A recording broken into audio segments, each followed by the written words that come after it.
Hello, everybody. How's everybody today? I am feeling a little wiped out. It's 20, 22 degrees in Vancouver, so that's pretty much a heat wave. And we're all melting over here. Hey, Grizzly Bear Kelly. Oh, I got your email, Grizzly Bear Kelly. I will get back to you when I have a minute, probably tomorrow afternoon. So yeah, hi Garth, hi Grizzly, hi Ancient Teapot, Boss Lady, Just Me was here, up here. So yeah, so today, first of all, I just want to say these are just my opinions. This is just for entertainment. I got no credentials. I'm an ex-mechanic with an English degree. And some opinions. Hi, like the Wild West, nice to see you. Hey, glad you can make it. So, and Amy Sue and Happy Go Ducky, long time no see. Happy Go Ducky, look at all you fun people. Okay, very exciting. So, last time I covered Megan. I covered her ex-Mormon snark podcast episode with Kirsten that she did right after she had spent 4 hours trashing Christina live on YouTube. And after that, and I had recently also responded to her, everybody can go fuck off, I'll do what I want, return to YouTube video.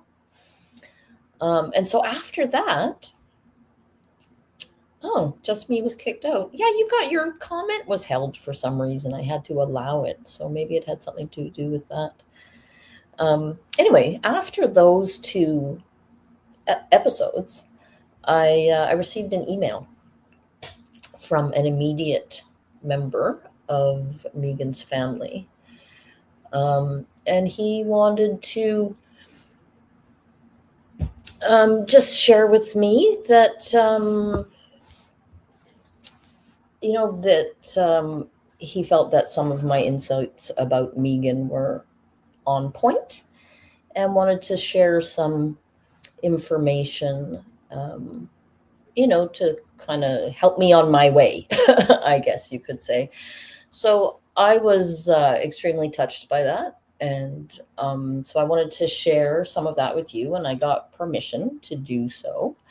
So I have made a little Google Doc with kind of like, I just made a numbered list of the facts that were shared with me. And then after that, I thought we would, follow the look at the video that she posted.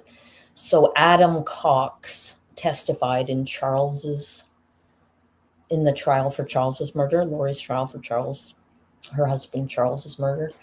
And after that, he had his own podcast. He and Uncle Rex had their own podcast where they talked about the case and everything surrounding it. And he went on the podcast afterwards and kind of debriefed about his time on the stand that day. And then someone asked a question about Megan, and he gave some answers. So I wanted to share that. And also, I know people have seen it, but I'm going to reshare the text from a group chat that came out through Mr. Bright Breakfast, that was authored by Summer Cox. So hi, Just Ask Justine, nice to see you. I'm glad you made a live too. Yeah, so Just Ask Justine says, hello, so happy to make a live. I have a lot to say about Megan. I trusted her and it was the wrong thing to do. I should have listened to Adam. Yeah, I think that a lot of people kind of felt that way.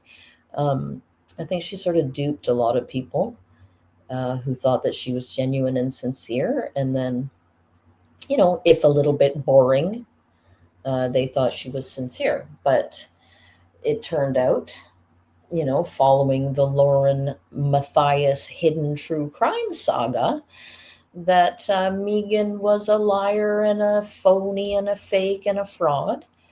And people started looking a little deeper and finding that she has been attempting to sell herself as a life coach. So she's trying to grift off the internet at $3,000 a pop to go and get some kind of life coach. I have no idea what program this might involve. She has admitted live on YouTube that she has no credentials to be a life coach. So I don't know. Anyway, I feel that Megan had an opportunity to come clean about all the garbage with Lauren and Hidden True Crime.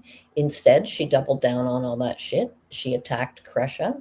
She attacked Kay. She acted like she knew better than everybody else, and nobody else had enough sense to see what was right in front of their nose. And she alienated a huge corner of the true crime YouTube community. And she is now blaming us for the fact that the only reason anybody ever wanted her on their as a guest on their podcast was because she was Lori's cousin. She seems to have laid claim to an association with the Cox family that is not, that none of the Cox family agree to or admit to. She is, she's touted as, growing up with Lori Vallow's cousin, the childhood, all this kind of stuff. And it's from everything that we can kind of work out, not just from the Cox family, but also from Megan's own immediate family, that it's just not true. And that not only was she riding on the coattails of her association with a serial murderer of children, but she didn't even have the association that she claimed to have. And I feel like it's important to expose these people. Yes, she built it all with her own hands, Amy Suhu. It's true. She built all those lies all by herself. And she hasn't been on YouTube for super long, just a couple of years. I guess it's 3 years now. Her first lives and her first videos were in March of 2023. So just coming in for a landing at the time that Lori's trials were all starting up. So I just feel like she's an opportunist, and I feel like she's a liar and a scammer. She had the opportunity to come clean about everything that happened with Lauren and Hidden True Crime, and she chose to double down. So the tagline for my channel is "Consequences are my love language," and I genuinely mean that. It is a balm for my soul when I see someone who has harmed people with their behavior get the consequences of that. So that's what I'm here for. So first of all, I am going to share. I have to remove this. I am going to share. That's the wrong one. I want to share the document with the little Megan facts first. So here we go. I'm not sure how well you guys can see that, but I'm going to read it out. So I'll make it a little bigger. So I sort of cut and pasted from the email, and I changed words around a little bit so that nothing was revealing about who was writing. So this person said to me, "You have had an excellent, accurate read on Megan from the start, and I had been waiting and praying for people to start seeing her for what she is. So as a thanks, I thought I would confirm and reinforce some of your reads on Megan." Yeah, Megan facts, trademark. Who said that? Ancient Teapot. Nice one. Love it. Okay, so I'm just going to start reading these out. I'm sure a lot of you will have heard some of this or suspected some of this or whatever, but here we go. Number 1. Megan has been telling outrageous lies since she was a child. A lot of phone calls from the school citing concerns about Megan's fibbing. Number 2, in middle school, Megan told the other children that she had leukemia. And when information about bulimia and anorexia started sort of coming out at that time, Megan then claimed that she had bulimia. She never had either of those things. Number 3, we have heard this one. Megan claimed to be addicted to meth and to be sneaking out at night to go to rehab. And number 4, we've all heard that one, right? And she claims like Megan's proof that that's not true is that it's a ridiculous accusation. So, which is not proof of anything, because the accusation or the statement of fact came from Summer. And Megan is saying, well, that's just ridiculous. It's obviously made up. And I mean, if it's made up, somebody made it up, right? Either Megan or Summer. There's no proof either way. And since we have seen, and Megan has shown herself to be a liar, I think it's pretty fair that we could. I haven't seen anything to indicate that that Summer is anything but who she appears to be, whereas I have seen plenty of information to suggest that Megan is a liar and a fraud. So yeah. Apples, buddy. Thanks. I know, but you can't. You have to stop. Yes, you're very good, but please stop. There's people out on the landing using words. Okay, number 4, we have all heard this one. Her claims about being assaulted, essayed as a child, started to appear circa 2014 and gradually morphed into the sex trafficking story from her book. So none of this was ever heard of prior to 2014. And she claims that it took place, I guess, in the 80s based on her age. So, yeah. One of Megan's relatives refers to her as a bandwagon victim. The author of the email believes that she may have developed Munchausen syndrome, or factitious disorder, where you fake illnesses to get attention. Excuse me. Another relative is certain, based on Megan's complete absence of empathy and her performative displays of human emotion, that she's legitimately a psychopath. And the author of the email also suspects that Megan is a psychopath. In her defense, the author wanted me to know that Megan's father was very likely an undiagnosed narcissist of the raging variety, and that her mother has her own struggle with the truth and a profound lack of empathy. So basically saying that the apple is not fallen far from this tree, and that there may be, mitigating circumstances that explain why Megan has turned out to be this way. But also, number 10, Megan was never beaten as a child. She would run away whenever she was punished, grounded, or stuff like that. And she would stay away so long that the parents were just relieved to have her back, and punishments would be forgotten, right?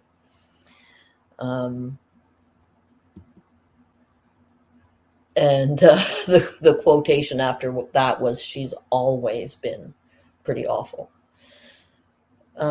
So her degrees, her Bachelor of Arts and her Master's, are in music performance from the University of Texas, San Antonio. And the author says she's a highly accomplished pianist, cellist, and vocalist. And straight out of high school, she's extremely talented. So out of high school, she was offered a partial scholarship to Berklee School of Music in Boston, but she couldn't afford the rest of the costs. It was only a partial scholarship. And then for grad school, she was offered a full scholarship to Juilliard in New York City, which is like a hugely famous music school. It's the school. And she auditioned at the Metropolitan Opera. But she had 5 kids at the time, and it just wasn't a possibility for her to move to New York. So that is relatable, and I'm sorry to hear that. It might have, things might have turned out differently in this world. She might have, if she had been able to take that up, but who can say? And then these last 3 points, these are direct quotes from the email, that say she could be well known for her musical ability, but instead she wrote a fictional book to make herself a victim. The second one is she's done truly horrible things to both her immediate and extended family by standing on the blood of cousins she didn't even know just to gain some notoriety. And number 16, the notion that this toxic hag, after poisoning my family to death, could be giving advice as anything remotely resembling a healer is about the most insulting thing I can think of after everything else she's already done. So I was really grateful to receive that email. It's always nice to have your instincts, verified by someone who has has more knowledge. Yeah. So from that just basis, I thought that we would then watch. I'm not going to share a lot of Adam's testimony, but just to put people back in the frame of that day and what that was like for him. Okay, because Adam is on the stand here, and he's just been questioned by the prosecution, and now he's about to face Lori, right? So he has been up there and explained the whole situation of how he was there to help Charles try to get help for Lori, and that he was texting with Charles in the morning when Charles had arrived at Lori's house, and Charles texted Adam to say, Alex is here, something is up. And that was basically the last that Adam ever heard from him. And he was murdered like within minutes of that text. So he's just finished testifying about that. And now he's being faced with Lori, who is going to act like an idiot. So I'm just going to share a couple of minutes of this just to get everybody back in the frame of what Adam was dealing with that day. So that you can understand how it was really all about Megan later.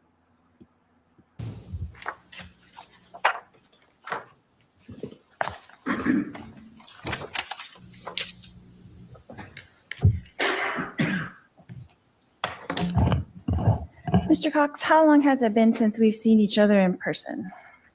Don't know. When was the last time you saw me? I don't recall. So, has it been a year, 2 years, 3 years, 5 years, 6 years, 7 years, 8 years? Something. Okay. So, you have no idea? Nope. You have no idea when the last time you saw me in person? I don't know the year or how many years it's been. Okay. So, did you see me at Colby's wedding in January 2018? No, I was not there. You didn't come to Colby's wedding? No, I did not. So did you see me sometime that year at my house? Possibly. Where Colby got married? That house? I did see you at that house, yes. At least one time? Yes. So possibly in 2018? Yes. And when was the last time we had any communications? The last time I remember our communications was you and I were speaking in the kitchen when the family was over. Okay. So you think that was that time in 2018? I think so. Okay. And were we eating my green chili chicken enchiladas? Do not remember that. You do not remember that? Nope.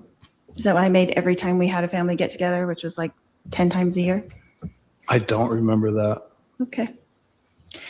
And when was the last time that we had a phone call or text message? I have no idea.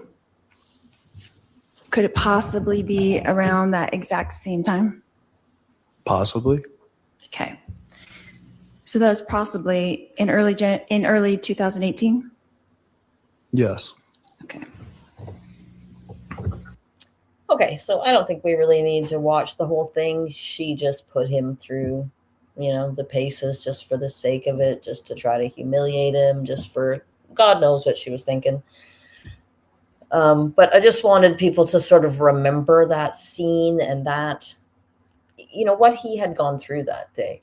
And I know there are people who don't like Rex or don't like Adam. And I see that there are people in the chat who don't trust him. And people, you're absolutely entitled to your opinion. I don't have a particular opinion about Adam. I don't know enough about him. I haven't watched their podcast or anything. But I do feel that in this situation, this is not about Megan, is kind of my point. And Megan very much wants to make it about herself, of course, because that's what she does. But yeah, I just wanted to share that. And then I'm going to share this little bit from oh, hang on, let me share the right tab. Hang on, there you go. So this is from the Silver Linings podcast that night after he testified. And we're a few minutes in and someone has asked a question about Megan. So that's where we're going from. Okay, quick question here from Crime and Wine. Correct, your brother is Megan's dad. That's correct. Has the case divided the brother and sister? Not me and my brother. My sisters, Adam's mom, and my other sister. It hasn't divided us like we can't talk, but we've had different perspectives on different things, and that's kind of an elephant in the room when we talk. We can't bring it up and talk about it, but we don't because there's no point. We know each other's perspectives. So not as big a division as Adam has described in his own family. Do you want to catch everyone up on your family situation there, Adam? Because I know there are some questions about that later on. Family dynamic? Yeah. Well, with Megan, I saw Megan and gave her a hug at the courthouse. I don't really talk to Megan. I don't agree with 99% of things that she says. So there's not a lot to really talk about. And I know some people have said Megan is, coming up with a podcast and a book and businesses, and she's using all this to get fame or to get people to watch her stuff. I just don't think her information is correct. She wasn't really around our family that much.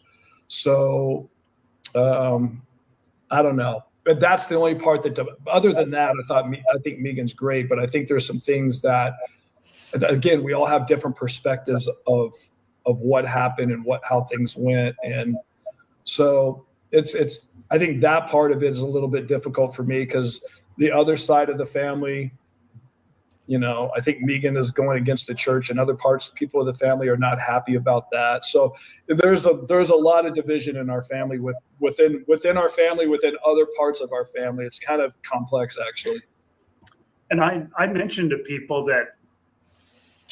Hang on, I just want to look at the transcript because I'm going to get lost.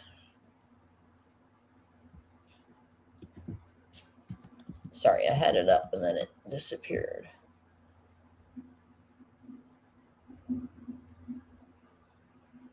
Okay, I'm going to move up to this part here. Ava asks, didn't Megan live with you and Lori? Megan lived with me and Lori for about a week before her parents came to pick her up and take her home. And I think Megan was like 18, and she lived with me in Austin for about a week, and her parents came to pick her up. But that's when she was 18. Yes. I think I was 20. I think I was 23 at the time.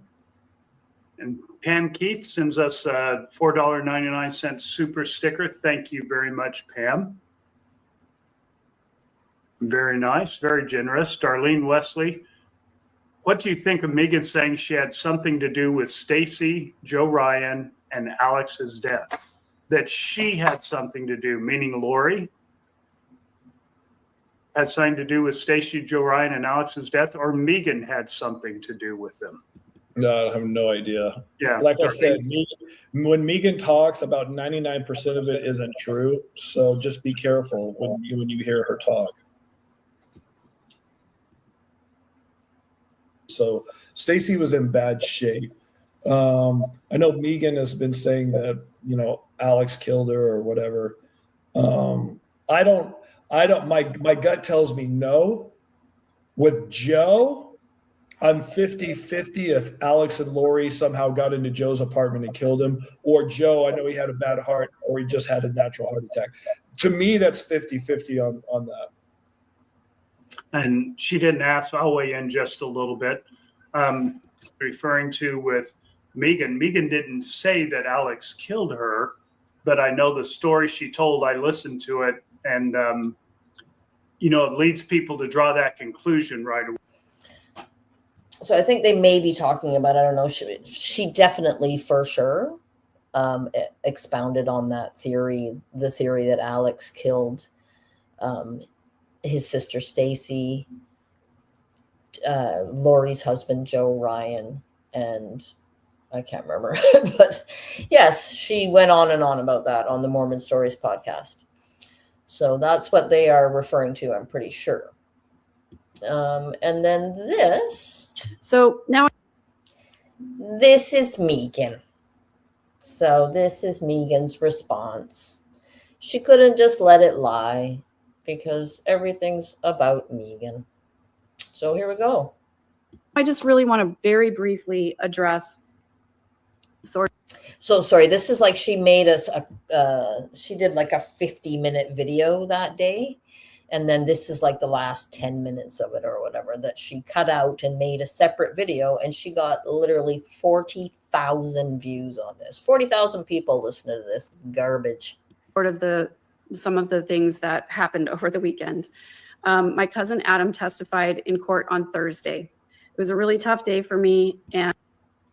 Right? It was a really tough day for her. Adam testified, had to face Lori on the stand in front of everybody, in front of the whole world. And it was a hard day for Megan. And maybe I'll talk about why in a little bit. But first, I just want to address head on what happened. So Adam was recapping his day in court and this thing, right? The way she even frames it about, I want to, address head on what happened. It's like nothing happened, Megan. Nothing happened. It was not some big event. A couple of questions were asked and Adam answered them. There was no big happening. There's no big occurrence. You're not that important. It's so boring. This is the thing that is one of the things that is so annoying about her is this self-importance, right? Like what happened.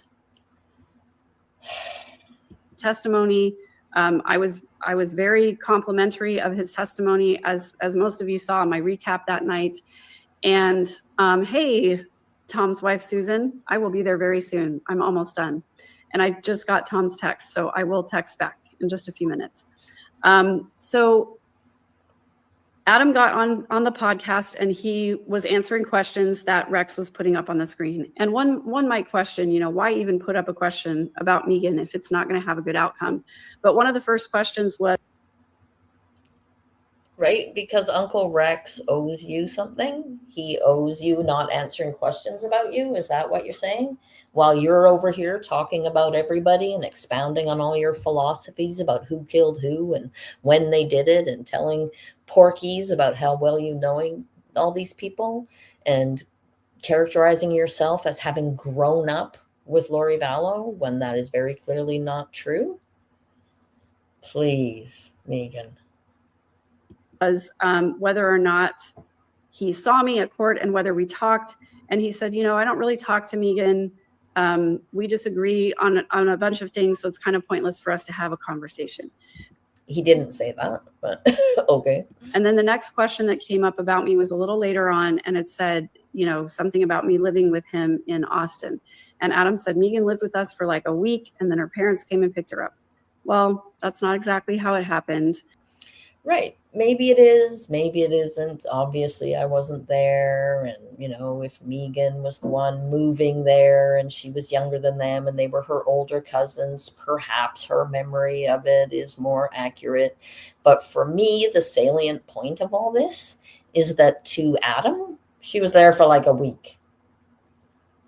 Because that's how much impact it had on him, right? Her claims that she knew this family, that she grew up with them, are kind of all paid to right there with that, right? She was there for like a week. Like, that's how much impact she had.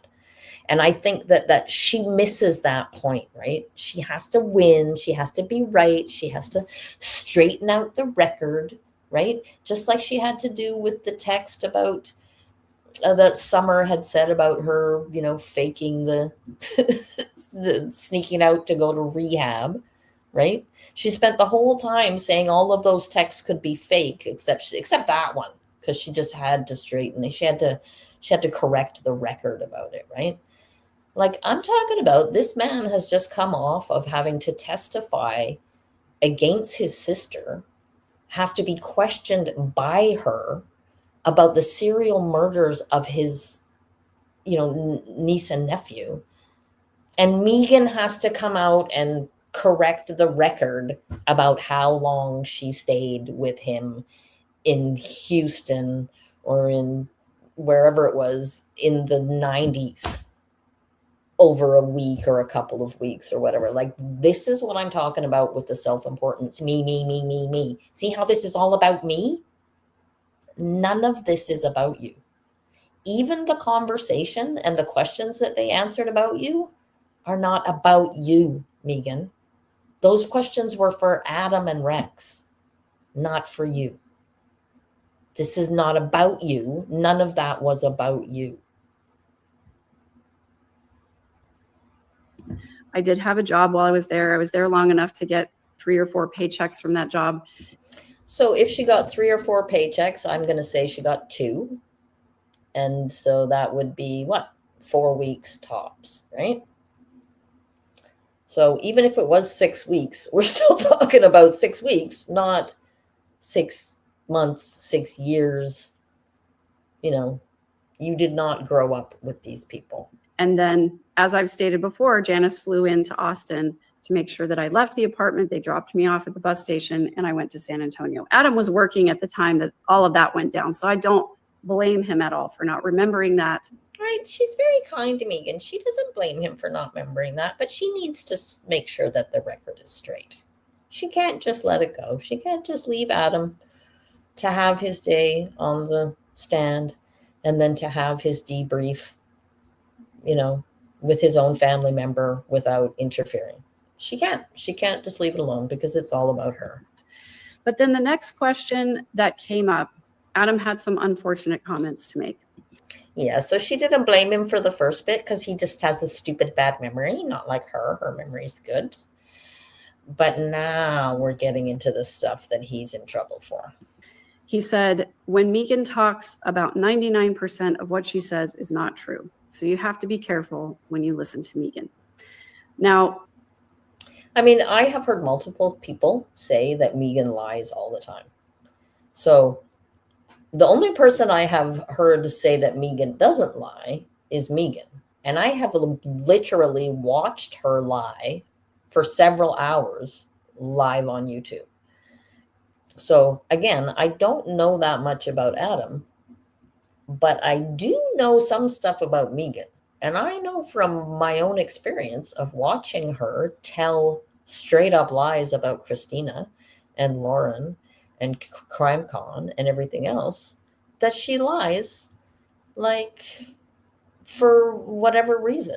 It might suit her to lie. Maybe she's going to get more clicks for lying. Maybe Lauren's going to let her into the club if she lies. Maybe she's going to be important by lying and going against the grain and being the one to teach everybody. Who fucking knows why she's lying? But we know she's lying because that's what she does. And we have seen it with our own eyes. We have seen her promise that when evidence came out that proved that she was wrong, that she would come out and admit it. And then all the evidence came out and she sat back and doubled the fuck down on New Year's Eve. And then she came out here and blamed everybody for the fact that nobody wants to watch her stupid, boring channel because Lori's in jail now and nobody cares anymore. And in fact, many people have worked out that she did not grow up with Lori Vallow, that she parlayed a couple of summer vacations and a couple of family gatherings into a whole childhood of memories. And straight up from her own family, immediate family members, it's not true. It didn't happen. I know that Adam disagrees with me fundamentally on our involvement with the LDS Church.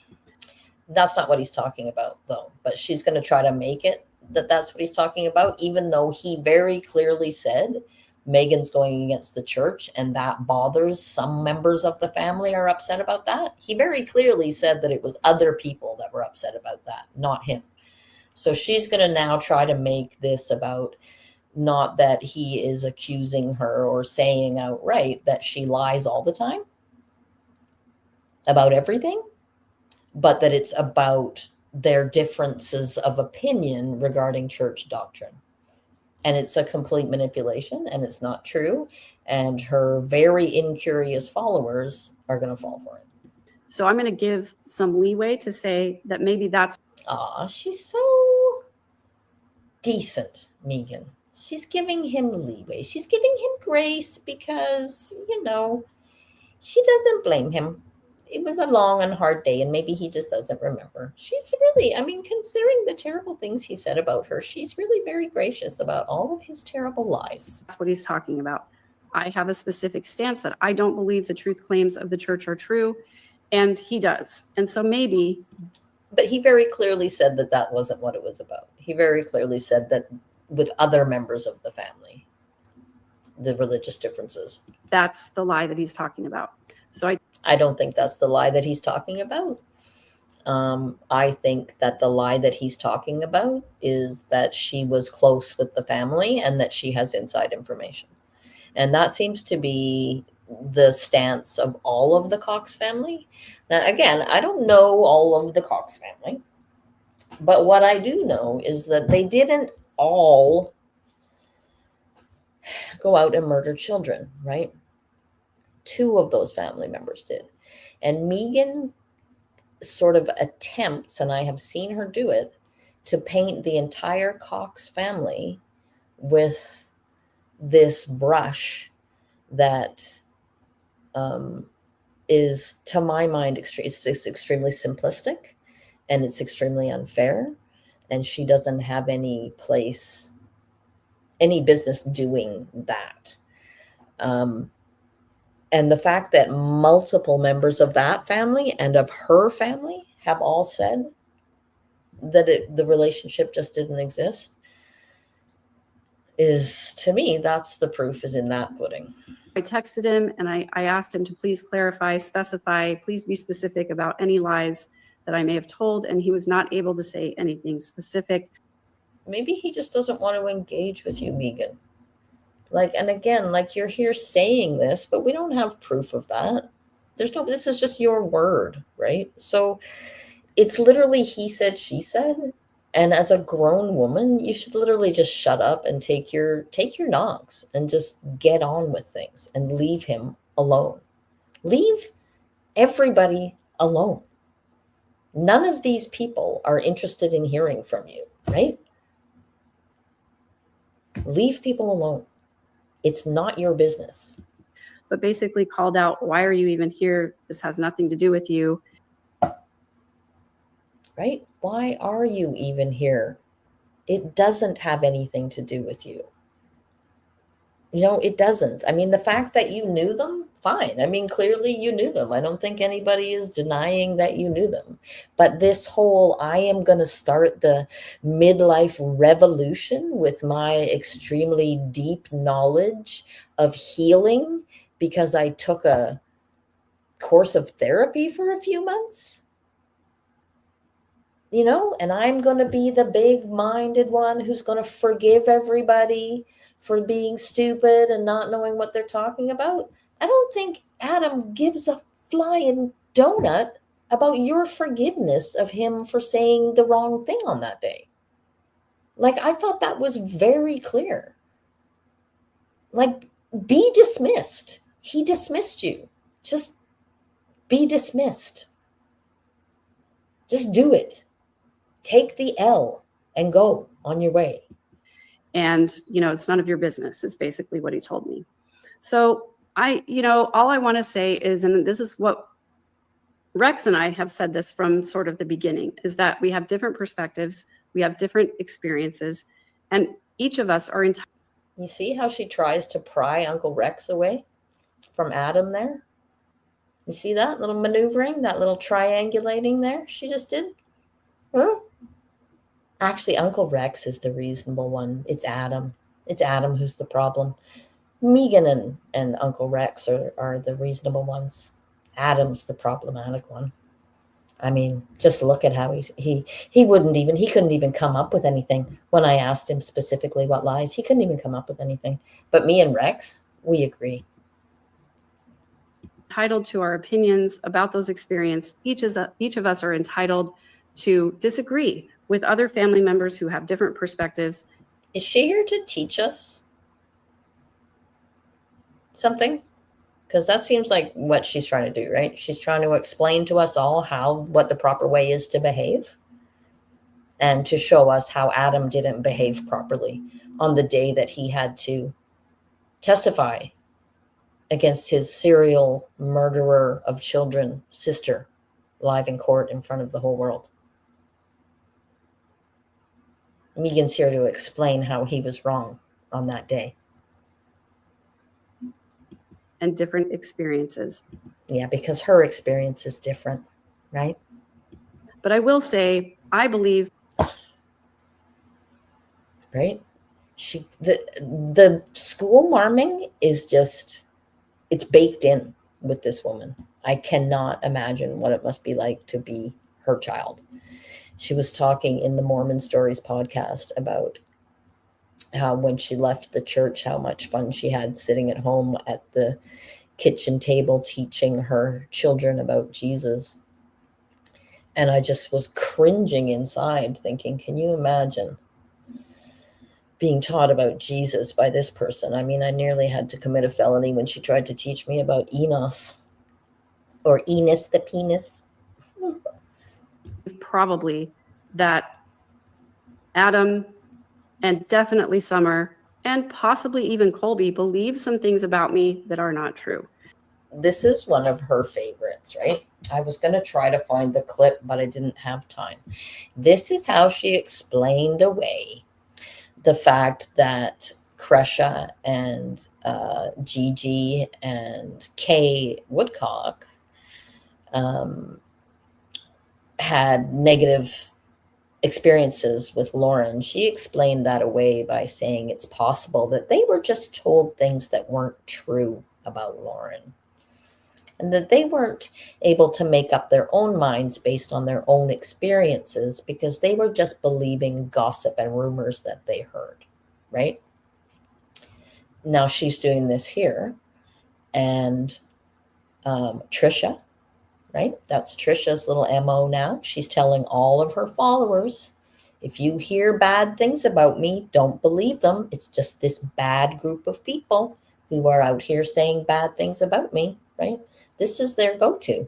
It's a very common excuse for and Lauren, right? Her whole thing, her whole narrative, get out there and control the narrative, because you're going to hear some bad things from me about me from Christina, but I'm going to get out here and control the narrative ahead of time. So this is exactly what she's doing. It's all manipulation to try to force you to see her in a particular way. It's extremely cultish, and anybody who's falling for this nonsense, I am a little concerned about their ability to think critically. There is a family member who likes to defame me any chance that they get. And I think I understand the reason why they're doing Yeah, she understands why those people are doing that. Hi, Gucci.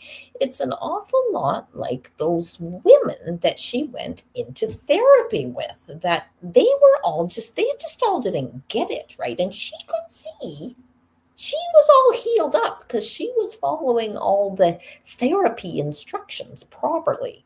But all those other women were not doing that. So, it's similar here. Megan is very insightful, and she is just explaining to everybody else who sees things wrongly how things really are. So we should all be appreciative of her. And Grizzly Bear Kelly, new member. Thank you very much. I appreciate that very much. That, but I don't pay it any credence because that person is not out. She doesn't pay it any credence. That's why she's out here on the internet setting the record straight, because she doesn't pay any credence to the things that other people say about her. That's why she needs to have a response to Adam's comments to her on the day that he had to testify against Lori, because it's about her. Out here in the public eye. And as Brene Brown famously said, if you are not in the arena getting your ass kicked, I'm not interested in your feedback. Yeah, she gets a little tiny ass whooping and she goes running home for 2 months, and then she comes back in a crybaby fit and shows us all her financials and explains how it's all our fault that she lost her, all her fame and fortune on YouTube. So I think you might need to go back and reread that Brene Brown quote, Megan, little smug face Megan. Fuck all you. I'll do whatever I want on my channel. Fuck you. Mm-hmm. So all I'm going to say is that's Megan handling the heat. That was Megan handling the heat. Is that I leave room for my other family members to have their own experiences. And God, she is just really so great, isn't she? I mean, God, hi, Winky Wonder, she never stops being amazing. Hi, Maury, nice to see you. Like in every way and at all times. She is amazing, and she is amazing. I mean, I don't think there's any other word to describe Megan, but amazing. Other than, like, she's like the uber healer, I think, right? She has healed herself completely. To disagree with me about my experiences. I know lots of the family members don't like me. Yeah, it's because they're all wrong. They're all wrong. And she's right. Here we go. Like me talking about the family. But I think the reason for that is because the family system is still a place of fear and guilt and shame and secrecy. Yeah, and she's here to fix it for everybody, right? She's here to explain to them all how their family system is so toxic that she had to leave and get detoxified so that she could come back and tell them all what's wrong with them, right? It's the family system that's at fault here. And she just wants everybody to understand that the reason that Adam talked shit about her on the day that he had to testify against Lori isn't because of her. It's because of the family system. It's the family system that's at fault. So, I mean, it's not even Adam's fault, really. It's the family system. And that's the reason why I'm not really in there engaging with those family members anymore. Right? You're not breaking up with me. I am breaking up with you. I have done a lot of work to get myself to a healthier, happier, more healed place. Is she giving happy, healthy, healed to you? Is that what she's giving? Because if this person was happy, healthy, and healed, I think that she would be able to leave Adam to himself on the day that he had to testify against his sister about the murder of her children. I think she could have given him a pass on that day if she was healthy, happy, and healed. What do you think? And I'm not going to jump back in to the family dynamic and be involved with all of that. Yeah, she's too healed for that. She's beyond all that. That's all in the past for her. She went and she did some therapy, and now she's all healed up. And when those people are ready to listen to her, they can get healed up too. But until then, it's their own problem. She wishes them well, of course, and she doesn't blame them. but she will not engage. She is above all of that. She is Megan. So I'm just going to let that lay the way that it is. And the people who know me and who listen to me understand who I am and why I'm here. You've heard me talk about my experiences, and you've heard me talk about the reason that I'm here, which is for healing, which is for helping to call out on unhealthy and harmful behaviors. Yeah, because she's here to spread the message of healing, right? That's our little Meekster. She's just here to spread the joy, spread the healing. She's not here to talk shit about Adam on the day that he had to testify against his sister in court. Not her. Not healthy, happy, healed Megan. This is so healing, Ancient Teapot. This is so healing. Yes, you're correct. I feel healed just by the soothing tone of her voice. So that this doesn't happen to other families. And sorry, I nearly fell over in my chair. Megan is going to stop this from happening in other families, guys. Thank God Megan is here to the rescue. Thank God. that's my motivation. And the people who know me and listen to me know that, and they believe that. The people who would agree with Adam that I'm lying about 99% of the things that I say, they're welcome to go to a different channel. My channel is about health and healing, and that's where I want to keep it. Apparently your channel is about whatever the fuck you want it to be about. That's what I heard. I want to clarify that I don't know for sure if Colby was talking about me on his channel or not. He did mention a cousin thing. And if he was. So not only is she here to talk dirt about Adam on the day that he had to testify against his sister, she's also going to talk about Colby. Because, yeah, good thinking, Megan. Colby is her, like, she claims, that one of her daughters and Colby were very close in age, and so they played together all the time. This is her claim. I don't obviously believe that. But, like, Colby should be someone who is like a child to her, right? Someone that she feels protective over, right? No? Like, I look back on I was not close with my own family, and so I don't have relationships with my nieces and nephews. I've never even met them. But I had lots of friends who had children around the same age as my son. And, I feel like, and I know based on things that happened in my own life, what I would have been prepared to do to protect those children. And coming out on YouTube to call them out about something is not one of those things. So however she wants to, characterize this whole thing as she's just sort of setting the record straight, like, leave these people alone is literally all I have to say. Like, leave them alone. If you can't have their backs, then get the fuck out of here, Megan. I just want to say, he has every right to be angry about the situation. Nobody needs you to say that, right? This is the thing. Nobody needs you to say that Adam has every right to feel the way he feels, or that Colby has every right to feel the way he feels, or that Kresha has every right to feel the way she feels. Nobody needs you over here to tell us all that, Megan. You're not the teacher of us all. It's so obnoxious. Somebody very wise taught me this concept of concentric circles when a family member of theirs was suffering from cancer. And they said the person who is suffering is at the center of that circle.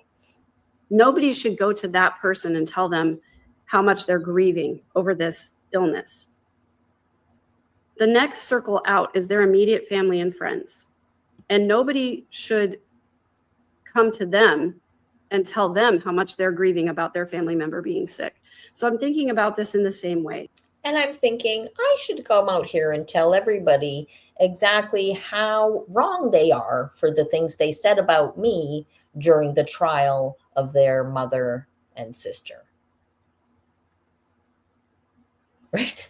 Like zero self-awareness. At the center of the circle in this situation, it's Kay, it's Larry, it's Colby, it's Charles's other sons. Again, like, did you need to be told this? I don't feel like I need to be told this. I feel like Megan needs to be told this. I feel like the person at the center of everything that happened here right now is Adam, because he's the one who had the experience of having to testify against his sister about the murders of her children. So he is the one at the center of this. And yet here you are making it all about you and then lecturing us all about the person at the center of the tragedy or whatever the issue is. It's Charles's brothers and sister. Those are the immediate people in that inner circle. And I've never claimed to be there. Okay, she has claimed to be there, right? It's exactly what she's done. Another episode I was watching today, I was watching an episode of one of the first episodes that she did after starting her channel where she's on Web Sleuths. And her name is literally Megan Connor, Lori Vallow's cousin. Like, that is literally her entire identity here. It's the entire reason anybody ever invited her on their podcasts. The entire thing is because she claims to be in this center, in the know group of people. I'm definitely on the probably maybe the third circle out from this. So I've never claimed to be important in this situation. I'm just a person who is out. You're literally on Mormon Stories podcast telling everybody your theories about all the people that Alex murdered. So, and you're saying all that based on your personal knowledge of Alex and his behavior. So, were you lying then or are you lying now? Out here grieving the loss of my family and the loss of Lori and my relationship with Lori and the Lori.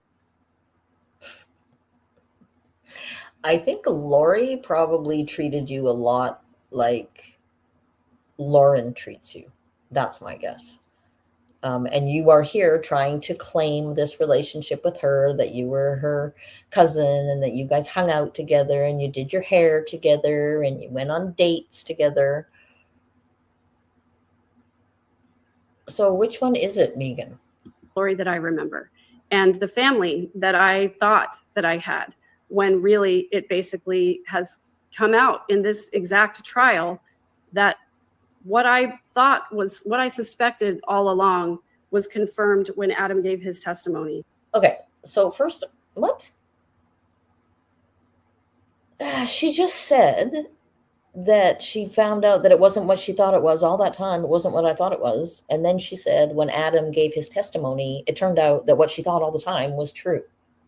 So see, literally one sentence after another directly contradicted each other. I did not hear that wrong, right? She literally just directly contradicted herself. That the day that Charles died, that at the very least, Janice and Barry and Summer were all Team Lori. They all believed, well, like, so what? Again, so what? What are you talking about? You are here to complain about Adam talking about you and set the record straight. No? Isn't that what we were here to address? What happened? What happened?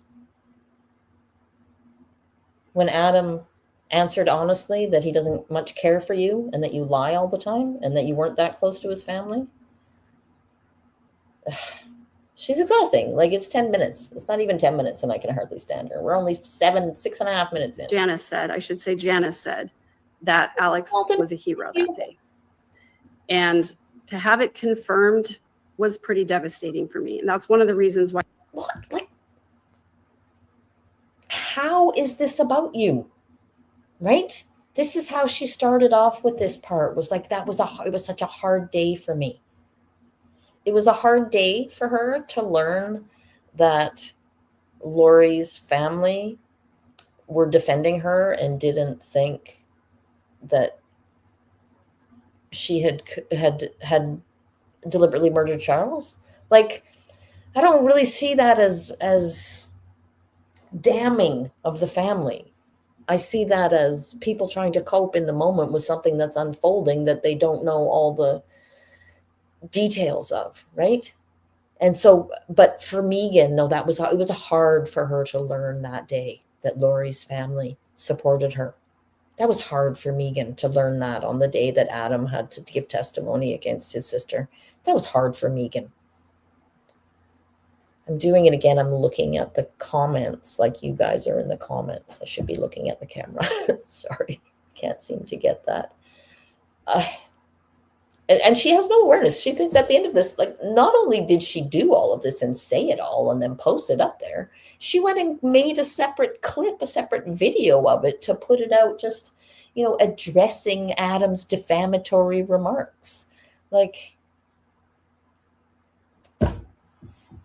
no self-awareness.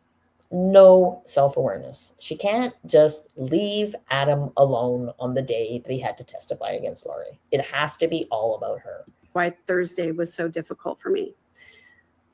All I just want to say is that those of us who are out here in the public space talking about our experiences, we're going to differ from each other. And I'm still going to offer kindness and respect to Adam and Rex. Yeah, she's calling this kindness and respect. She just triangulated Adam with Uncle Rex, right? She just came out and called him out on the day that he had to testify against his sister. And that's Megan offering kindness and respect, because you know what? Kindness and respect to people like Megan is literally like talking in a nice tone. That's it, right? They can backstab you and lie about you and do whatever the fuck they want about you. But if you use a nasty tone of voice with them, you're the problem. What a manipulative monster this woman is, all wrapped up in this package of poor Megan. Even if they don't offer it to me. And I'm always going to offer kindness and respect and love to Colby. He has lost more than anybody else in this case. And if my involvement... I literally think that she needs to just keep all of these people's names out of her mouth. It absolutely infuriates me when she starts talking about the victims of this crime as though her opinions, her feelings, it's the proprietary way that she does it, right? The way that she talked about Kresha in her videos about Lauren. Well, that's between me and Kresha. Me and Kresha have this relationship because I am so important that I have this important relationship with Kresha because I'm one of the key players, right? That's what this is all about. This is Megan's kindness, right? Megan's kindness is dropping the names of Lori Vallow's victims to her viewers so they can give her some super chats and feel sorry for her. That's Megan's kindness. Her kindness is continuing to talk on subjects that the victims have very clearly said they don't want her to weigh in on. That's Megan's kindness. It has hurt him in any way. I hate that for him. I don't hate it enough to change my behavior or do anything different or listen to the things that he said. I hate it because maybe it means I'm not going to be able to grift off of him anymore. Or maybe I'll never get him to come on my podcast, or maybe he'll never invite me on his. That's not my point. My point is not to add pain and suffering to him. And yet I'm just going to keep on doing it anyway, even though I've been told that that's what I'm doing. I'm just going to disagree with you about how you feel. That's what she did about Lindsay or Lori. Lori, I have a terrible, I think it was Lindsay that got the cease and desist letter, right? Nothing to be upset about here. Why would she bother? Why would she be upset about that? Nothing to be upset about. Megan's very happy to tell everybody else how they should feel, right? I mean, she understands that they feel the way they feel because they're stupid and not healed like her. By talking about my experiences. And so that's all I'm going to say about that. And yeah, it was more than enough. Then she turned around and really hurt Crusher. Yeah, she has hurt many, many, many people. And most of them are victims of Lori's. I just hope that those of you who have space to give some grace and kindness to all the people who are involved in this, I really appreciate it. Is that what you're doing? Is that what you're doing, giving grace? Are you fucking kidding me? She just came and called out Adam on the day that he had to testify against Lori, and she's talking about giving grace. Like, how do they do? I don't know how they do it, these people. And if you're one of those that this situation makes you angry and you feel like venting about it, please don't do it in my comments. Which situation? What are you talking about?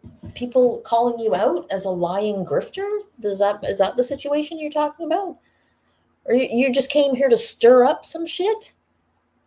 But you don't want anybody to talk about it in your comments? You just want everybody to come over and listen to what you have to say, but nobody's allowed to say anything themselves? Because that's immature? Only the school marm can talk? Like, she can't hear herself, obviously. I mean... section. You can do it anywhere else that you want to. But I just would really appreciate if we... Yeah, right? I mean... But why don't you just close off the comments then, Megan, if you don't want any input on what you're saying? You're happy to come out here and give input to Adam about what he said, but you don't want any input back. Keep this space a kind and respectful, beautiful human space where we... I'm sorry, I keep interrupting every 2 seconds, but like, she lies like she breathes. This kind, respectful space where I attack people who have just been through the absolute worst experience of their lives because they hurt my feelings. We can support each other through all the things that we've gone through. So thank you so much for being here. I hope that you'll take a second to like. No, I'm not going to listen to the rest where she tries to get everybody to like her channel. So, yeah. So that's Megan. That's our fun Megan. So I had other... I've got another one. So yeah, this Web Sleuths Live. I thought we could look at this because this is one of the earliest... Allegedly, hey, nice to see you. Glad you could make it. So this is one of the, you have Allegedly Innocent. I just want to say you have done some really amazing videos about the Trisha stuff, and I really appreciate the hard work that you've done and the efforts to get all that information about the inheritance grifting and stuff. Like, just really good work, just amazing. I'm really glad you're here. So yeah. So I thought we would look at this. So this is one of the first. Here she is, right? Megan Connor, Lori Vallow's cousin. That is how she is. That's it, right? That's literally all she's got. So, but this is one of her first, like, she started in March of 2023. She started doing lives and putting out, pre-recorded videos. And this is, let me look at the date here. May 21st. So almost 2 years ago. May 21st, 2024. Oh, this is, maybe it was 2024 that she started, not 2023. Anyway, I'm confused. But this is one of the earliest recorded videos on her channel. So there's a lot of really revealing stuff in here. So I just thought we'd watch it for a bit. Post. I'm doing it right now. Thank you very much. And if you could email it to me, so I'll have it handy and make sure to put it in the description. Megan does a fantastic podcast also on YouTube. And we'll put that up there. Everybody's got to check it out because Megan, you are so helpful in understanding childhood trauma and getting other people to understand their childhood trauma and that it needs to be talked about. But before that, did you see any of the court today, any of the witnesses? I did. I watched most of it. I think I missed the very tail end of it. I had a crazy day at work, and I'm always trying to juggle, the court case and Right. kids and work and everything like that. I usually start. Yeah, Megan's a victim of her life. So she has a job and some children. So everybody needs to hear about that. Start the stream a little late and then watch it at 2x speed. And then I'm always super grateful to our mutual friend, Lauren Mathias over at Hidden True Crime, who does her lunch lives and then her post-trial recap. That's always super helpful to me to make sure that I don't miss anything. So, yeah. Yeah, it was crazy. I got to read this comment from MK Villaverde. I think Pryor's made worse mistakes, like trying to defend Chud. Yeah, exactly. I agree. But yeah, everybody, you've got to check out Laura Mathias's Lunchtime Live during the. I mean, the brain trust here, it's amazing. It's amazing. The insights we're about to get, whew, look out. Lunch break. And this week, the past 2 days, Lauren has grabbed her husband, Dr. John, to talk about the psychological aspects of what's been going on in court that they do about an hour after court ends. So Hidden True Crime is knocking it out of the ballpark. But Megan's channel is called third_verse. And what the hell is your name? Stephanie, what is it? Insightful One, Stacy something. Yeah. Just posted it in chat and we'll put it in the description as well. Thank you. Megan, you talk our language. We're always talking about how.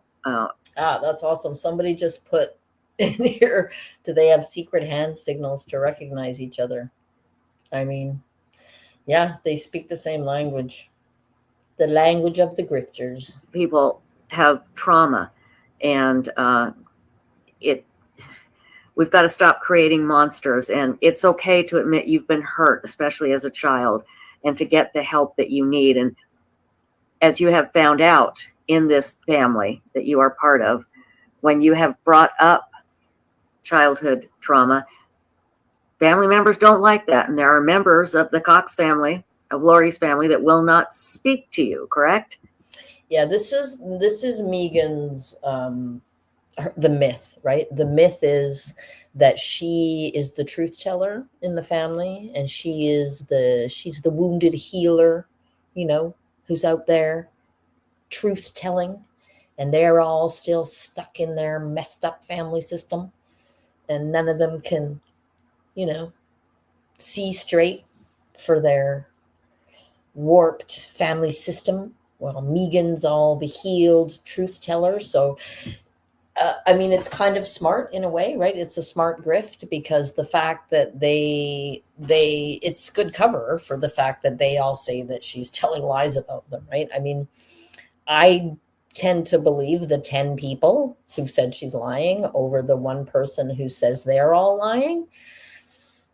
But it has worked for her, right? She has sold people on that she is this healed truth teller who is smashing these twisted and sick family systems.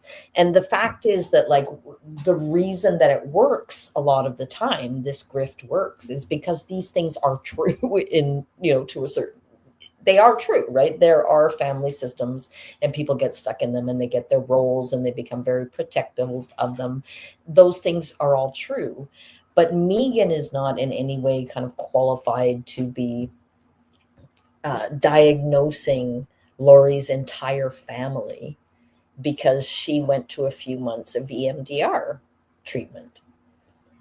And the suggestion that she is, and that she is the healed and healthy one in the group is, I mean, it's as demented as Dr. John's suggestion that Christina needed to be reparented by Lauren Mathias. Like, it's as twisted and sick as that. Oh, yeah, definitely.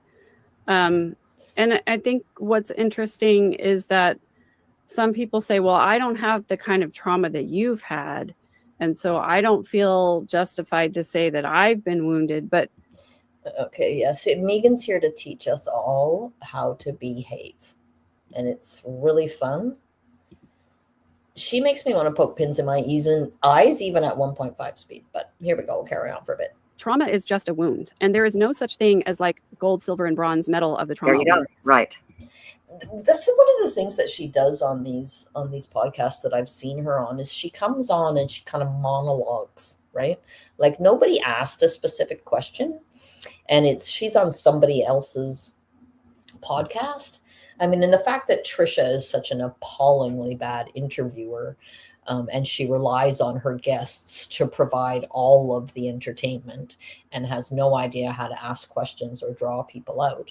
She probably likes having Megan there because Megan tends to monologue, and she comes there with her school marm, holier than thou attitude to explain to us all why we're wrong. And I'm not sure why it comes across that way, but it very much does, because a lot of what she's saying is actually true.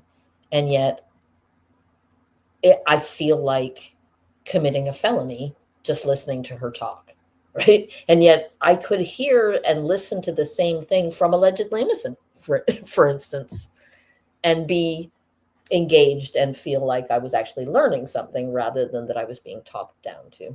There is nobody who can say that my trauma was worse than yours, or my trauma wasn't as bad as yours, so I don't feel deserving of needing healing. Right? And it's great cover, all of this. It's great cover for, nobody in the Cox family can say how I was affected by all of this, right? Nobody can say how much I was involved. It's only my perception of it that matters, my experiences. Like all of us have wounds of some kind, and it doesn't matter how deep the wounds are. It doesn't matter how often we experienced wounding.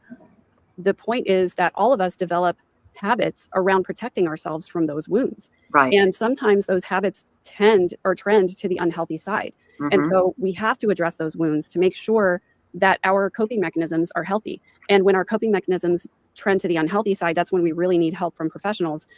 To me, it's like tortoise interference says, I think it's because she says it as though she's the only one who knows that. And I think that's really true, right? It's like, she's saying it like you're not doing it right is how it comes across, right? And she doesn't, I have heard people talk about their own healing experiences in such a way that I am moved by it and I feel like I have learned something from it myself, right? She does not come across that way at all. Allegedly Innocent says she exploited the murders in the family, plain and simple. When she spoke, you could hear her lack of knowledge or even interest in the cases. Yeah. It's literally all about aggrandizing herself, right? It's the self-aggrandizing thing. It's putting herself in the role of the authority, right? And nobody can question her because those are her experiences. To make sure that our wounding isn't hurting other people as well. Exactly. Meanwhile, her wounding is hurting people all over the place, and she's claiming that she has a space of healing while she's attacking and triangulating the people that she claims to love. It's wild to watch. Exactly.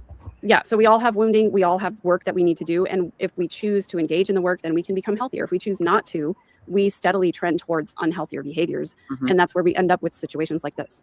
Yeah, exactly. Lying and grifting off the internet instead of going and pursuing our God-given talents in the arts. I'm just guessing she couldn't get enough attention in the Metropolitan Opera or whatever. Like, I don't know. I cannot understand why she did not pursue something with her music. She is apparently incredibly accomplished, right? But instead, she's here grifting off the internet.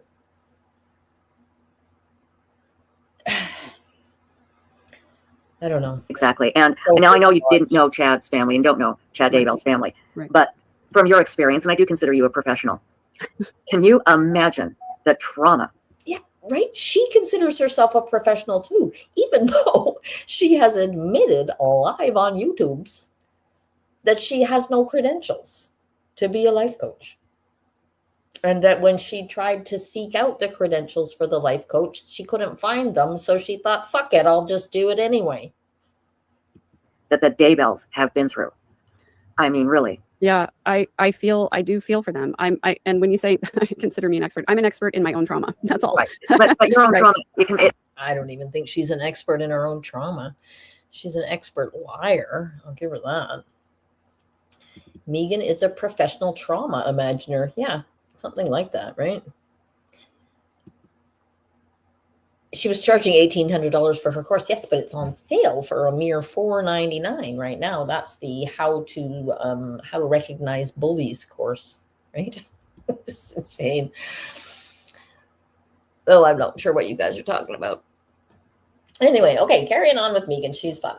it makes it so you can relate to other people more so than most people. Yeah, You exactly. understand Yeah, it. when you've been through traumatic circumstances, and when you have had traumatic family systems, it does give you a sort of insight where you can relate to people in a unique way, right? Mhm. So when I look at, and especially these last couple of days, listening to Chad's children testify, I can see how Chad, his manipulation and control over his family system is so manifest in his children's testimony in court, even in his son-in-law.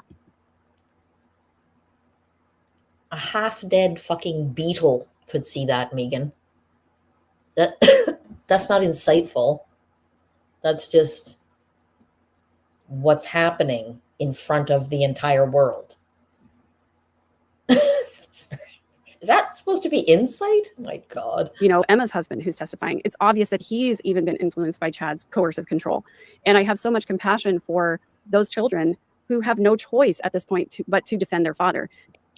They're not children, for one thing. They're adults. And they do have a choice. And you sound like an idiot.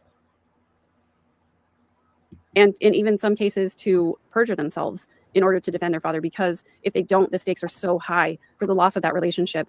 They can't consider it because they don't have good boundaries, and they don't have good self-awareness, and they don't have a good sense of self.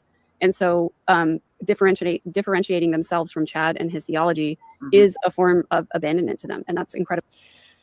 Oh my God. So exhausting, right? So exhausting. I don't know how.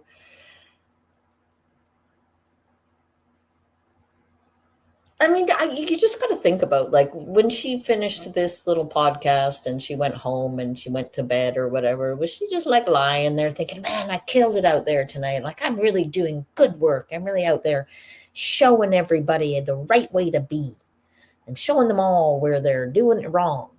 Is that, like, what is in her brain when she is out here talking to us like we're all too stupid to figure out this very, very obvious situation? Incredibly scary and harmful to them. Even as an adult, it's too painful. I would assume for somebody like Emma to think that her father might abandon her. Exactly, yes. 2 questions. What do you think about Emma turning herself into a physical lookalike to Lori Vallow? Does that mean anything, or is that just odd? Yeah, I think there definitely is some psychology there where, you know, Emma sees Lori as sort of a mother figure. Oh my God. I mean, it's Trisha, so this is what you have to expect, right? To me, that's not like a true crime question, or it's not even a mental health question. That's a sensationalized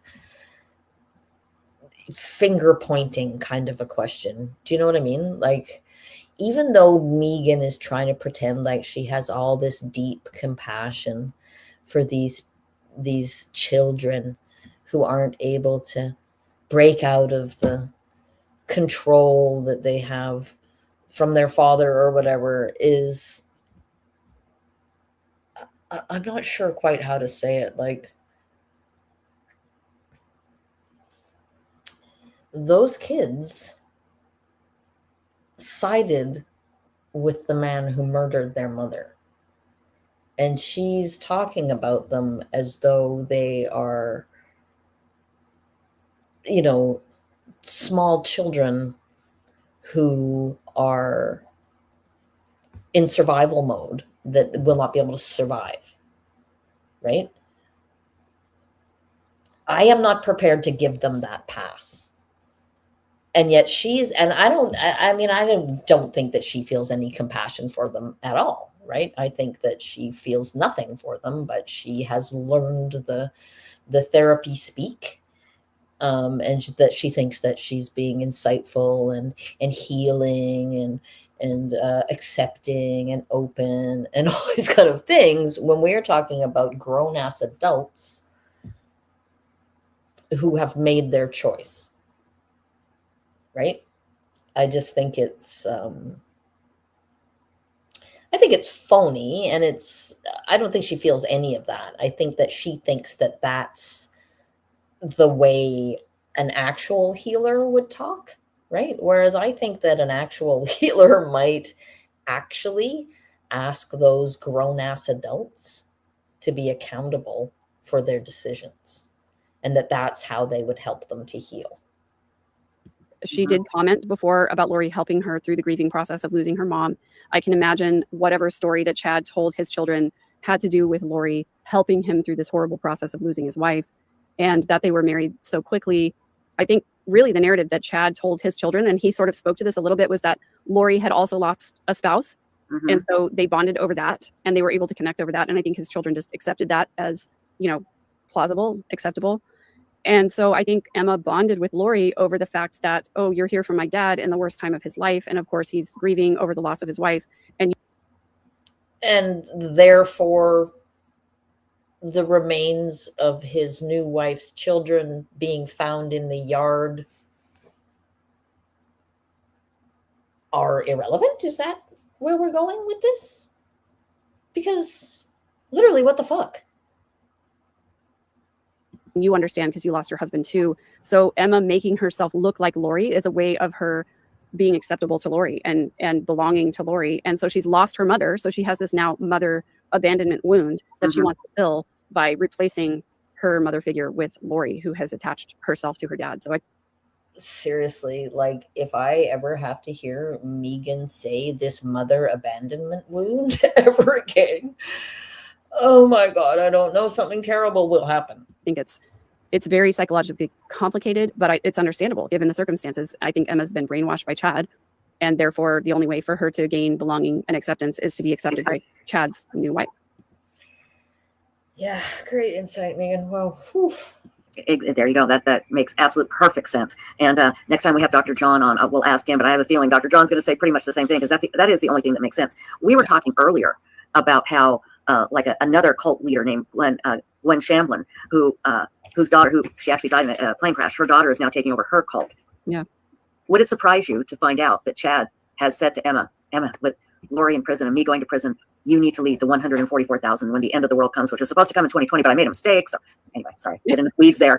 But I just get the feeling watching Emma that she thinks she's the next leader of this great and powerful 144,000.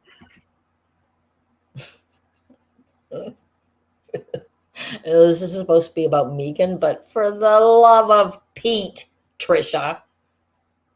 God, what an idiot. What are your thoughts? Yeah, so to answer your original question, it would not surprise me to learn that Chad was sort of grooming her to take over that role. However, I think that she lacks the strength of character to really be as manipulative as you would need to be for her to take over that role. I think she's a follower. I don't think she's a leader. I think that she has adopted her father's principles and theocracy, but I don't think she's capable of taking over a movement like this on her own. Now, I could be wrong about that. I hope that I'm not wrong about it, because I would hate to see Emma destroy her life in taking over. Why would she hate to see Emma destroying her life and taking that over, though? Like, honestly, I mean, I don't, Emma didn't kill Tylee and JJ and Tammy, but she has very clearly made her choice where she stands. So why does Megan hope anything for her at all? It's a very bizarre stance to take, right? And to me, it's because she doesn't really feel any of these things that she can say that, because she's saying what she thinks is the appropriate thing, right? We're supposed to care about all the victims. And Emma's a victim because she lost her mother. So we're supposed to care about her.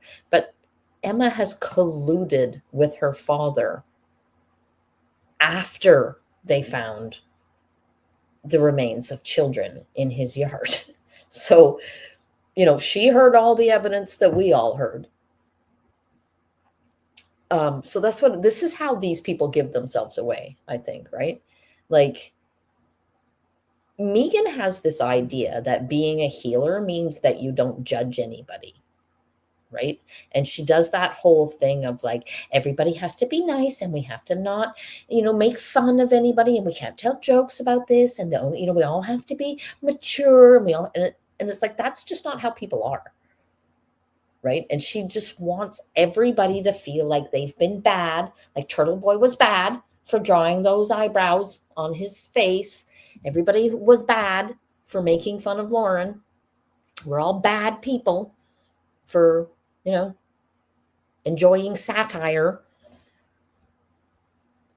And it's, to me, like, it's just so empty, right? No real person who genuinely understands healing and genuinely understands the nature of trauma and what people are experiencing in the aftermath of a situation like this would talk this way. Nobody, right? Like, we are all entitled to be absolutely pissed at Emma and Garth and whatever their names are, those children who have all backed their murderous father. We have every right to feel pissed at them and to, and to hope that their lives fall apart as a result of their stupid complicity with these murdering people. And Megan's over here being all the mature, responsible one. Like, there is a time and a place. This is not it. That's how you can tell that she's a phony, because this is not an appropriate response to any of this. For Chad's role. Mhm. I would hate to see her become this manipulative monster like her father is. She already is, Megan. She already is. I would hope that at some point she would have some kind of a wake-up call where she realizes if Chad in fact does get the death penalty and he is executed, I would hope that would be a wake-up call for her to say, okay, maybe my dad was not telling the truth. How is that going to be a wake-up call? How? I mean, the fact that he gets killed by the state when she thinks he's innocent, if anything, it would confirm, right, her feeling that he has been hard done by, and that she has been victimized by the state. The only chance there might be, in my opinion, would be like if she is that brainwashed. It's not going to be that he gets put to death that is suddenly going to, the scales are going to fall from her eyes. The only opportunity she's going to have to get out of that is being out of it for long enough that reality has a chance to step in its place. So again, she's not insightful, and she doesn't know what she's talking about. And she's sorry. I think what scares me, and this is going off on a bit of a tangent here, but what scares me is that I think that there are more people out there who follow Chad's teachings, who are a part of this quote unquote Church of the Firstborn. The Seven Gatherers, I think, plays into it. I have talked to some people in the Rexburg area who believe and adopt some of these same things. That's what scares me more than anything else. Not Emma, not Emma's husband, not any of Chad's other children, but the other people in the community who are also following these same teachings, who may take over that mantle and continue that. And the fact that there is like child sacrifice going on here, that idea may perpetuate. That's what scares me more than Emma taking over. Yeah, very good point.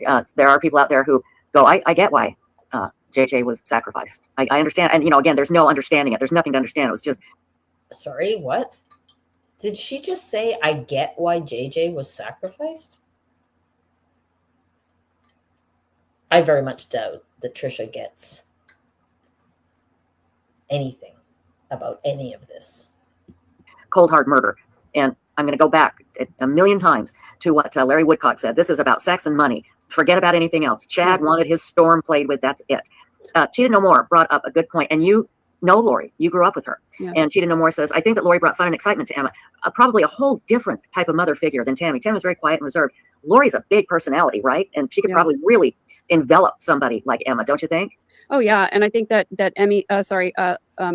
Tammy's type of fun was, Farmville and different video games and things like that, and it sort of brings a smile to my face. Like, she was a librarian; books were her escape. Books were her sense of fun. She was a small town elementary school teacher, and Lori though was very different from that. And the very first thing that she did was introduce the kids to Southern California, Knott's Berry Farm, amusement parks, things they'd never seen or experienced before.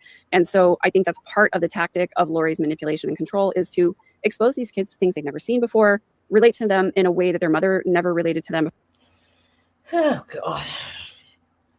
Gucci says, Penny, are you familiar with the letters from Chad? There are 7 of them. It's thought that Emma may have made it possible for Chad to write those letters from death row.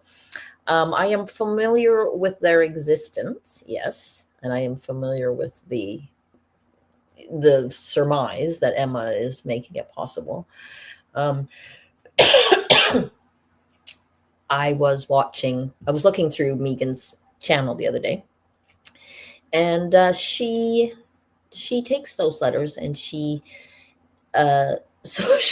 the title of the video is like letter number whatever 6 from Chad, analysis by Megan Connor. And so I thought, I'm going to go see what analysis she's got for us. And so she reminded me a little bit of Amber Heard and her inability to differentiate between pledging and donating, because oh God, what was I talking about? I've lost track. Oh yeah, she said that she analyzed these letters. She literally summarized the letters. She did not analyze them in any way, shape, or form. She didn't even make an effort to analyze them. She literally summarized the letters.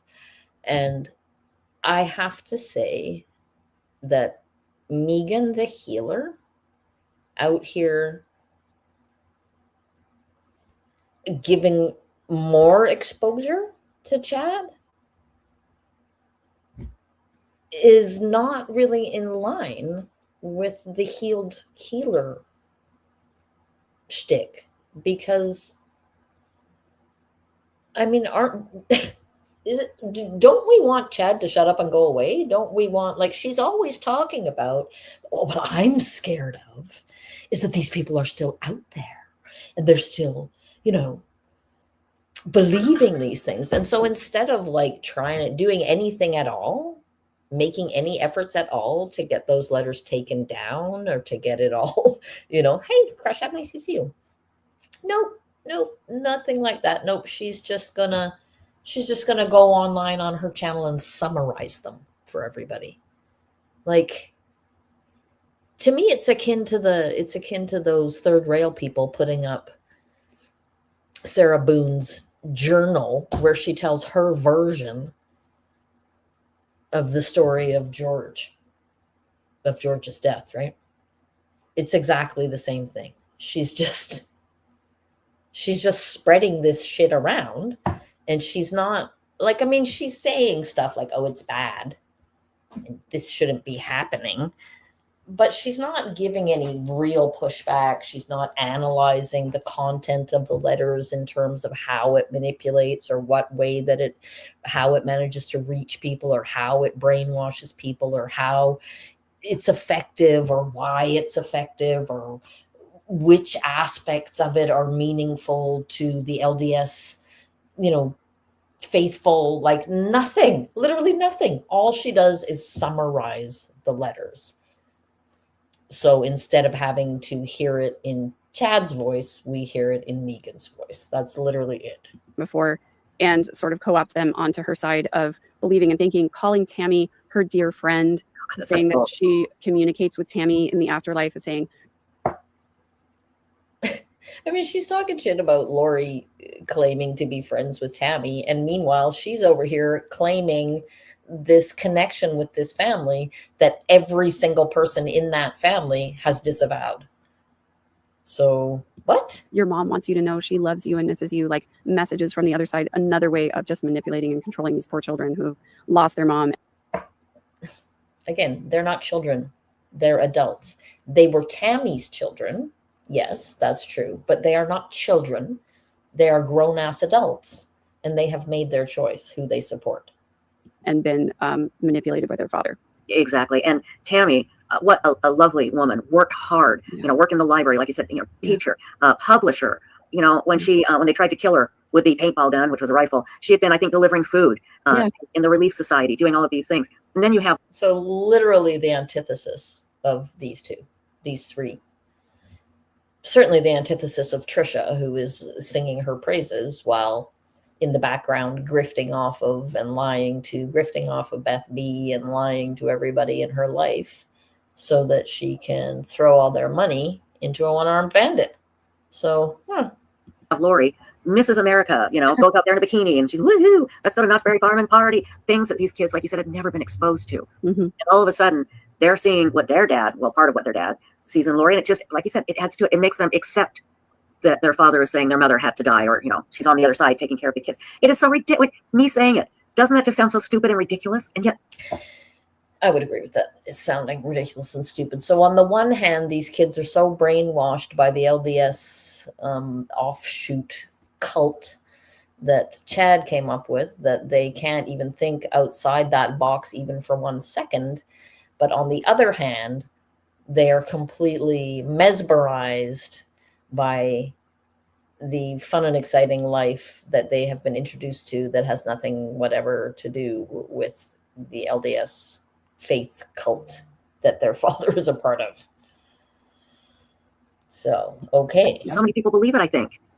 Yeah, the hard part for me is, thinking about trying to put myself in that circumstance. And that's kind of what I always try to do. I try to put myself in somebody else's shoes and think, like, how would they feel? How would I feel if I was in that position? Mm-hmm. And thinking, like, if my dad had tried to, like, if my mom had died and my dad tried to bring on this new mistress after a couple of weeks and she was hot and loaded and she was trying to do things with us that my mom had never done. She's obviously trying to take my mom's place. Like, right. I would not fall for that, right? But I think that Chad's kids have been so brainwashed and indoctrinated into him being the patriarch of the family. Emma even said it was really hard for her to see Chad not be in control and to have power and to have a presence in the situation when Tammy died.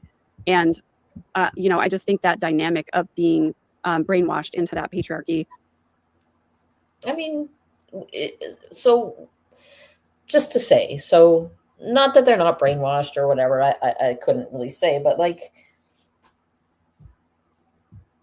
I mean, isn't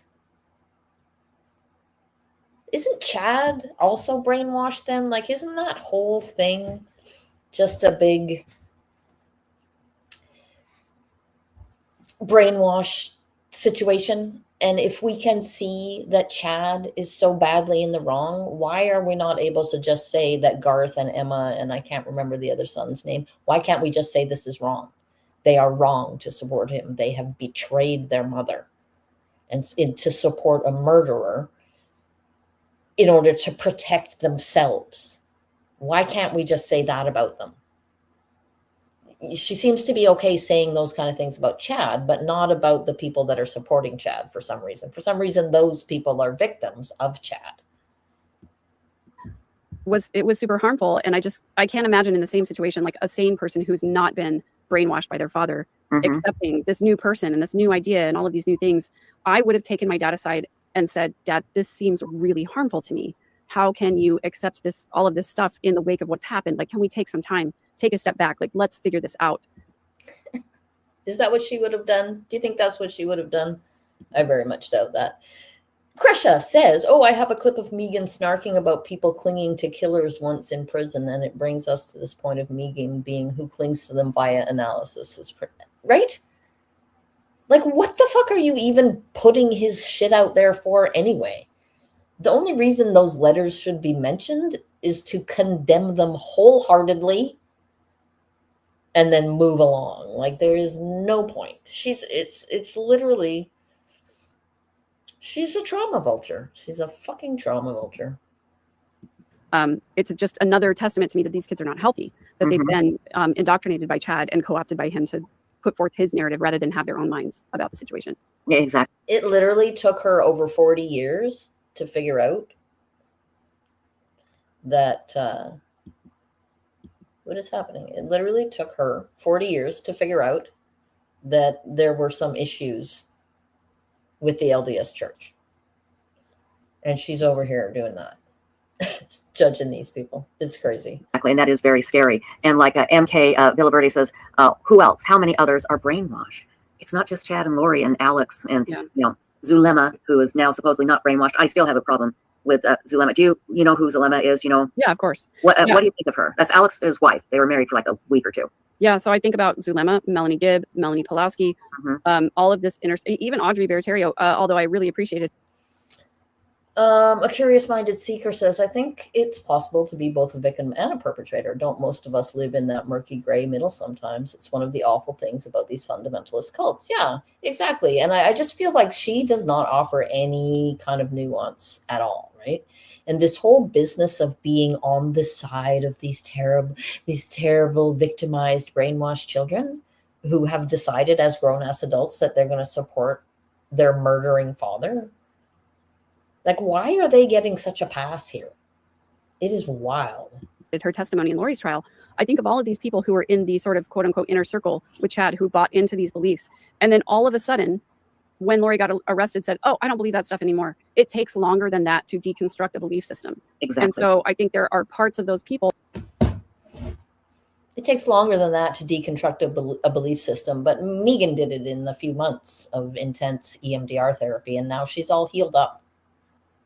But it takes everybody else a long time, but not Megan.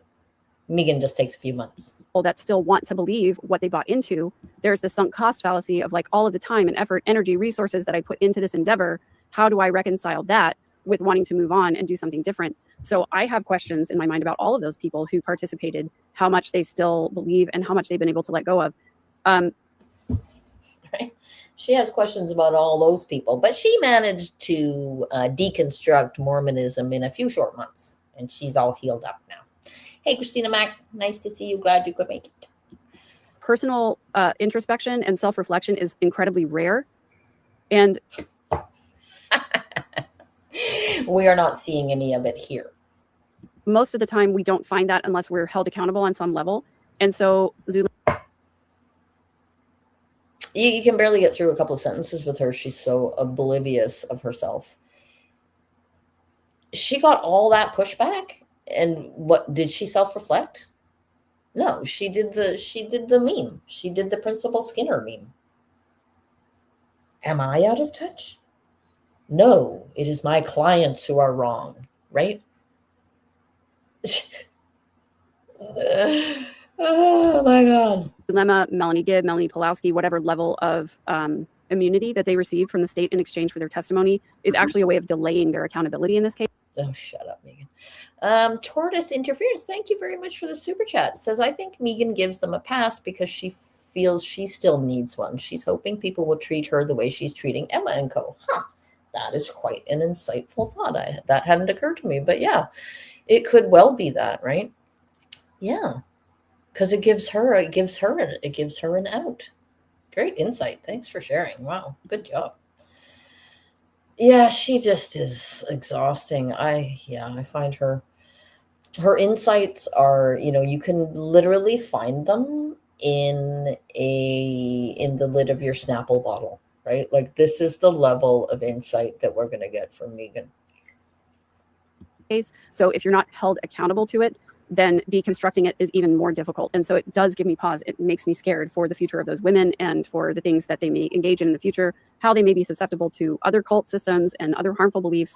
What will they carry forward? It was super disturbing to me today to hear that other detective's testimony that Melanie Gibb, after the recording was turned off, that she went ahead and classified him as a light being and told him how light he was. So she's kind of testing out her own powers in this situation. So who knows going forward what she's going to try to practice because it gains her some attention and respect. Exactly. Right? Who knows what Megan's going to do going forward because it gets her some attention and some clicks. She got quite a few clicks for her crybaby video. But she didn't get many clicks for any of the videos that came before that. After the Lori Vallow stuff and after the HTC stuff, she was getting no views. And I'm interested to see what she's going to do just to get a little bit of attention, because apparently everything's changing. And that's a very good point, and I'd forgotten that. You know, Melanie, if she had really truly washed her hands of this cult, she wouldn't be telling the detective that he's a light being. You know, I mean, she's still buying into it. And Melanie Pulowski, at least she has Ian. I can't believe they're still married. You know, and they have a kid together. That scares me. But we know Ian is the sane one, so maybe he's keeping a good eye on him. I mean, thank God for Ian, who was willing to go to the police, re-engage with his ex-wife over trying to decipher these harmful things, harmful teachings, willing to wear a wire to record these conversations. But I mean, that's also, it's kind of what you get when you get involved with somebody so quickly and are willing to get married so quickly. But I'm grateful that he was willing to engage in that way. I hope that right? She can't even resist giving him a dig, right? She's saying, oh, he did the right thing. I mean, it was his own stupid fault for getting involved anyway, but at least he did the right thing. How about he just did the right thing? What you got to talk shit about him for? He continues to be a stabilizing influence for Melanie, because I think she still does kind of hang on to some of these old beliefs and teachings. I really, really hope that Ian's questions about faith have rubbed off on Melanie and that she continues to deconstruct. Literally, so Just Me says, still waiting for Pick Megan to correct the record on Christina. Literally, the whole reason why I'm here even talking about Megan is because of her refusal to correct the record on Christina. If she were to come out and say, yeah, I was an asshole, I was wrong, and then when I realized I was wrong, I was too embarrassed to admit that I was, if she were to come out and clear the record and tell the truth and say, Christina never stalked her, Lauren was in the wrong, for whatever reason I backed the wrong horse, then I would leave her alone. But if she's going to go around pretending that she's got some skills to be a life coach after the way that she shit all over a woman that she doesn't even know, and then refused to tell the truth when all the receipts came out after promising us that that's what she would do, then she gets everything that she's getting right now. All the pushback is richly deserved. Construct and learn some critical thinking skills, because I think coming from, and I did a whole video. It's great advice, Megan. But you know what's going to happen? If your viewers develop some critical thinking skills, they're going to abandon you in droves. I can promise you that. Video on my channel about this a couple of days ago, but like coming from the family environment that Melanie came from, not really having a stabilizing influence. She's going to talk about everybody else's family environment, and how unstable everybody is and how unstable their life is. But she's all healed, right? She's all healed up. No problems in her family anymore because she healed them all up. Feeling abandoned by her mother, even though it wasn't her mother's fault that she passed away. Right. But that is a sort of abandonment, right? It is a sort of destabilization. It's a way for people to lose their identity and not really have a strong sense of self. And so to be very susceptible to coercive control and to all kinds of manipulation and things. So it's going to take a lot of work for Melanie Pulowski to get to the point where she has a strong identity that is her own and it's not based on. It's 24-hour a day, 7 days a week, 365 days a year projection with these people. Anybody else's system of beliefs. Well, it is going to be interesting to watch. The good news is that the two Melanies and Zulema are in the public spotlight. People are. You know what I think the good news is? I think the good news is that Trisha is being revealed for the lying scammer that she is, and that she might actually face some repercussions for the things that she did in the wake of Beth B's death. That's what I think. Are going to be watching them closely. Yeah. And because a lot of people, like most of us here in chat, we don't believe for 1 second that they have washed their hands of the Chad Daybell belief system. Yeah. You know, they're still there. So yeah, any more than we believe for 1 second that Megan is healed or that Trisha is who she claims to be. that's the only good thing. That's the main good thing is they're out there now. They can't hide. But how many others, like you said, Megan Connor, how many others out there still believe and go, yeah, I get why JJ was sacrificed. And I understand why Tylee, was. Oh my God, it's so hard to listen to Trisha talking about Tylee and JJ. It is really hard. I'm sorry, Krisha. It's really hard. I can't even imagine how you live with this stuff day after day after day. These absolute, just the smallest people talking about this. It does not bear thinking about. And it's the constant re-victimizing of the same family over and over again by these assholes. A dark entity and had to be killed. How many people out there are thinking this is okay? That's what terrifies me. We just don't know. Me too. And I've done a little bit of digging on this, and I'm sad to say that I've come across some information that's really troubling, where I think that, and this is the very first time that I got scared about this was when in Lori. Okay, I just have to run to the little girls' room, so I'm going to just let it play for a minute and go do that. Trial a year ago, a little over a year ago, when I heard the patriarchal blessing for the first time, and I heard Chad talk about the Church of the Firstborn. That was super scary to me, because the first thing that I thought was, holy hell, there is a group of people out there who are consider themselves members of the Church of the Firstborn. It's not just a small group of people. I think it's more people than just Chad and Lori and his little group. And the Church of the Firstborn is a real thing that people believe in. And I think there are more people who believe in these harmful beliefs. Well, the more that I've dug into that, unfortunately, the more that I've found that is the case. There is a real Church of the Firstborn. There are more people who have not been arrested. There's more stuff to dig into there. I have, a lot of information, unfortunately. I'm trying to decide how much of it is prudent to share and not share, but I think it's really prevalent, especially in the Rexburg area. But I wonder how far it goes. There is a huge movement that is behind. So I did a whole episode about Chad resigning from Avow in November of 2019. The Avow website has been deemed an anti-government website by the FBI. Right. And the person who runs Avow used to put Chad and Julie Rose blog posts and chats behind a paywall. So people had to pay to read their writings and their teachings. Chad was actively talking to Christopher Perrette about what do we do when all these zombies come into Idaho Falls. Okay, I'm just going to stop now. I think I'm going to actually call it a day. I have, what time is it? Yeah, it's nearly 6 o'clock. I've been going for a couple hours, so I'm starting to run out of steam. I need to feed the dog. And also, oh, that's nice of you, Kathy. The hype button, I think it only shows up on the phone. I've never seen it. I've never seen it on my laptop. I've never seen it on my phone. But yeah, so tomorrow is going to be the sentencing for, what's her thing? Corey Richins. And